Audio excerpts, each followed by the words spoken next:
Hello, we're back at the desk, and if you might have seen the very short video I posted this morning, you know that the recording of adding the decals went awfully wrong. So let's just give you a quick overview. So we've got them.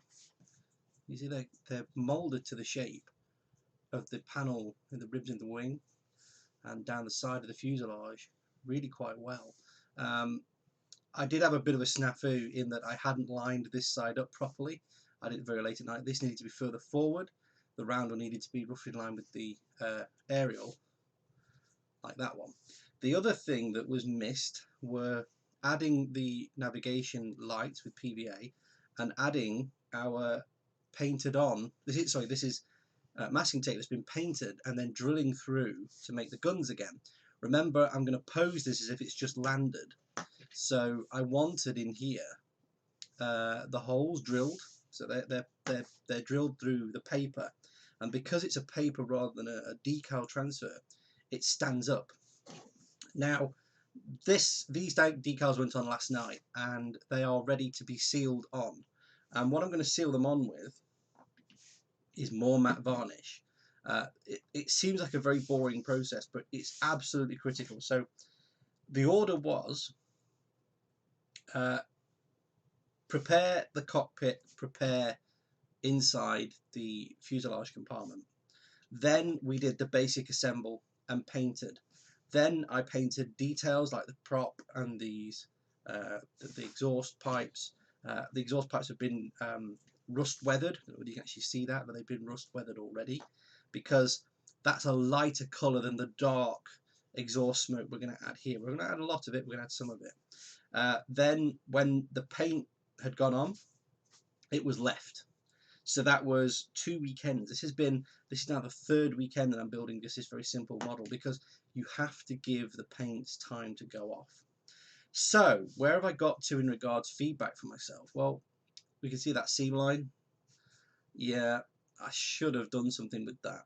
I think it may be time that I get a razor saw, so that if I did work on that, I could put the horizontal panel line back in. If you look carefully, if we can get the angle right on the light, in fact I can pull the light over for us, there is actually a saddle line across the top of the cowling. So that cowling line is pretty bad. The line down the back of the fuselage is really bad, and then this line and that line were really bad. But other than that, it's been an interesting build. I changed the colour underneath because I can't stand the black and white colour intended by the kit. I'm not too unhappy with the black step marks and the yellow square here. These were going to be masked off and then painted on, but I think the decal works better. If you look at the detail on that one, you can see that rib through it already. And we're going to be able to add little bits of silver aluminium colour around that later, maybe a little bit of dirt, so that'll be fine. I wasn't very happy with this decal, which you probably can't even make out. So there's a decal between the V and the T, or the V and the Y, sorry, that says it's a square with first aid on it. It's just lost. It's just completely lost in the detail.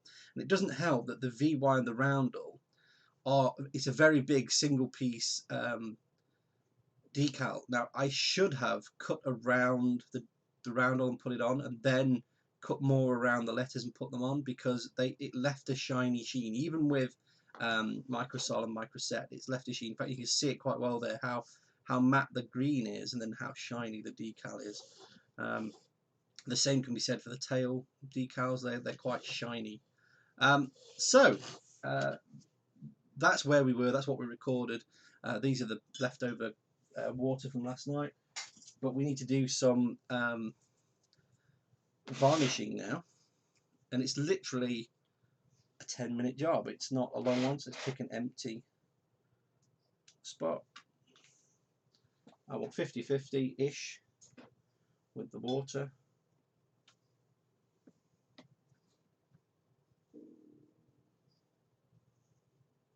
This is a bit more milky. It's like a milky consistency. So it's just, there's nothing there. It's actually it's less than milky. It's just nothing. And we'll just paint it in over the whole model. There's actually a little bit of red on loose there.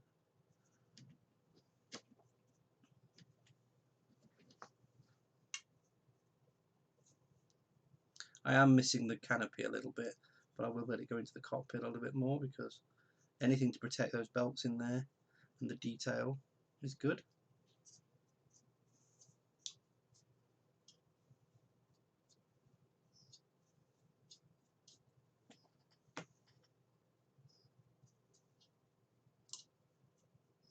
Now this first very, very watery wash is just to get a coating on the decals.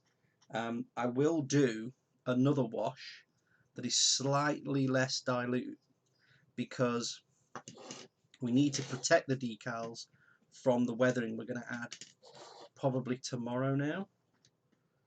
I've got a bit of misting and ghosting in the coat here, so rather than that white look, just spread it out. And I'm doing horizontal strokes at the moment, but I will switch to forward backward strokes, so I'm going in line with the airflow rather than oblique to it. And where I'm touching the model with my left hand right now, I will come back and clean it up. I will do that spot. Now we'll just top up the brush and do the forward back strokes on each wing. And this is where I'm leaving too much. Take that off again.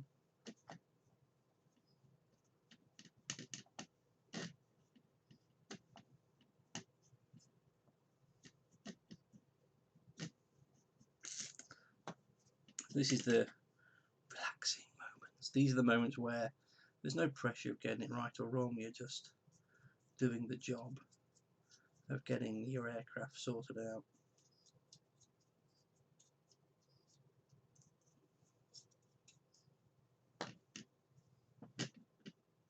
It's a bit deep in some of these panel lines. So again, it's a bit deep in some of the panel lines. So what I'm going to do is just blow it out of them. These are especially the gun. Can you just see the gun access ports in the wing are really picking up the colour, the acrylic, and we want them to be slightly. They still need to be furrows. I want them to take a little bit of a wash later on. I'm going to actually, while this just stands and dries, I'm going to plan out what I want to do. So what I want to do is some chipping around the access doors to the aircraft guns, because they're obviously quite key. Just going to clean some of the acrylic off the gun ports there. I'm going to run some, so I want to weather, from the lightest colour down to the black, darkest colour. And I want to add texture before the final blacking. Now the black will be an oil paint mixed down. It just has to be an oil paint mixed down. It's worked so well on other models. The 110 looks really good for it. So we're going to use that for some of the gun streaks, some of the exhaust, and also from the underside radiator. We're going to mix a little bit of burnt umber into the radiator one, as if it is oil coming out as well, a little bit. There is also a marker here on this right hand side of the cowling, which you can't see, but there is a decal there that says coolant. We're going to have a few chips there. We're going to have quite a lot of chipping, hopefully, on the gun access ports here. And on the left hand side, I'm going to heavily hit this access way and the black pad, as if this is the side people have preferred to get on. They've run from the ready into the aircraft this way. There will be a few minor marks on this side where an air crew, pardon me, someone has assisted the air crew getting in the aircraft. But other than that, I'm quite happy with the detailing on the wings. I'm quite happy with the decaling on the wings. I'm not happy with the decaling on the fuselage. So upside down, bottom side down is fine. The other decals that you won't have a hope of seeing are tiny little dot decals. You can just make them out there, dot there, dot there. Well, because the aircraft was meant to be half black, half white, these side are black, that side are actually white. They are there, but they're white, so they don't show up very well on this model. I could live with that. That first coat is already drying, so I will add a few more drops of the varnish to thicken up the mix. And I will take all the water I can out of the brush. So this is a thicker mix of acrylic varnish, like so. I can see the difference in that already.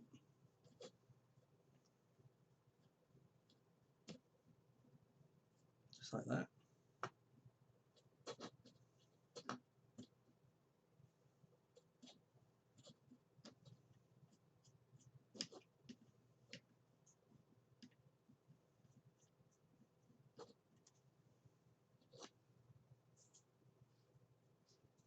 Get the underside. Load it up some more. When I load up the brush, what I do is actually, because this is quite watery mix, I just place the brush in the palette, and capillary action takes just enough into the brush's bristles. You don't need to dip the whole brush in at all. There we go. Just touch up this wing.